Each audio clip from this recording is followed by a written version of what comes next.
रमज़ान का महीना करीब था और पूरी बस्ती में एक अजीब सी रौनक थी। सबकी नज़रें आसमान पर थीं क्योंकि आज उस महीना बरकत का पहला पैगाम आने वाला था, रमज़ान का चांद। उसी बस्ती में एक 10 साल का मासूम बच्चा रहता था जिसका नाम अयान था। अयान पहली बार चांद देखने को लेकर बहुत बेचैन था। उसके चेहरे पर चमक, दिल में उत्साह और आंखों में एक मासूम सी चमक थी। मगर अयान के घर की हालत बहुत अच्छी नहीं थी।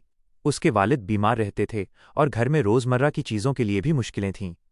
इसके बावजूद अयान की वालदा हर साल की तरह इस बार भी इफ्तार की छोटी सी तैयारियों में लगी थीं ताकि रमज़ान का पहला दिन हमेशा की तरह बरकतों से भरा रहे। शाम गहराने लगी, लोग मस्जिद की छत पर जमा होने लगे और छोटे बड़े सब आसमान को टकटकी लगाए देखते रहे। अयान भी भीड़ में शामिल हो गया। उसका दिल तेज़ी से धड़क रहा था। अचानक किसी ने खुशी से आवाज़ लगाई, चांद निकल आया, रमज़ान मुबारक।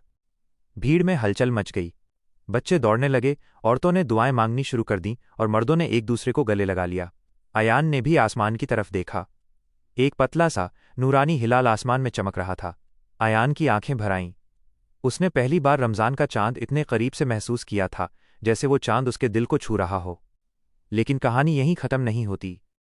अयान ने देखा कि उसके सामने एक बुजुर्ग अम्मा खड़ी थीं जिनकी आंखें नम थीं।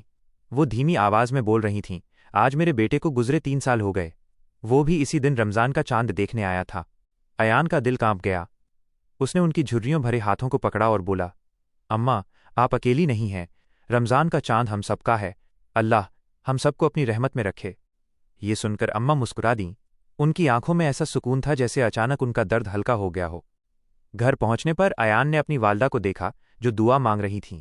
अयान ने जैसे ही चांद की बात बताई, उनकी आंखों में भी नूर भर आया।